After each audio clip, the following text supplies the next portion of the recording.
Dennis, thank you. On this topic, and I feel that I kind of like to come in as perhaps the other side of the coin here.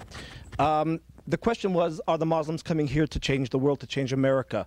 I would like the panel, who've been very adamant about saying no, and each one is individual, and as long as you believe in the 5 pillars, you can interpret everything else. I'd like them to explain to our audience, to ourselves, the concept of Dar al-Islam and Dar al-Harb, House of Islam and House of War.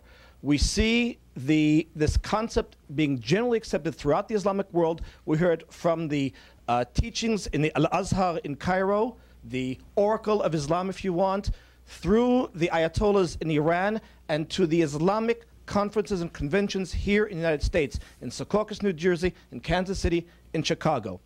My understanding is, the concept is that the whole world has to be House of Islam, Dar al-Islam.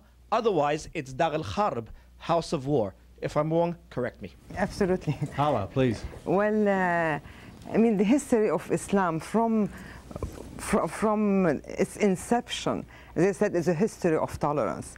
I mean, one of the stories that I'm extremely proud of as a Muslim is the fact that the second caliph, Umar ibn al-Khattab, when he went to Jerusalem, he refused to pray in the church of the Holy Sepulchre because he said, some people would come after me and say, Umar prayed here, and would try to turn it into a mosque.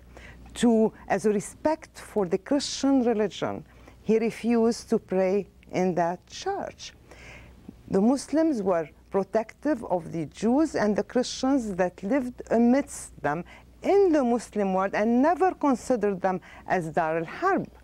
The Muslims for thousands of years, and pogroms are not part of the Arab world, pogroms are part of Europe. This is the European tradition of not tolerating the Jews. That is what happened in Europe. It never happened in the Arab world.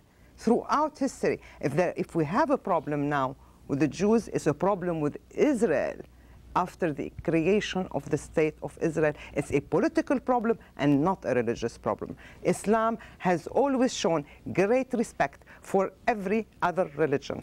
Aziz? I'm just curious if the gentleman is Israeli. Are you? Yes, I am. Thank you. Yes, I am Israeli, but by the way, you did not answer the question. Dar al-Harb and Dar al-Islam has nothing to do with religion. It's political. Well, Dar al-Islam is the Islam that was the Islamic empire. As I said, in the Muslim empire, the Christians and the Jews were considered part of them. Dar al-Islam was a place of peace.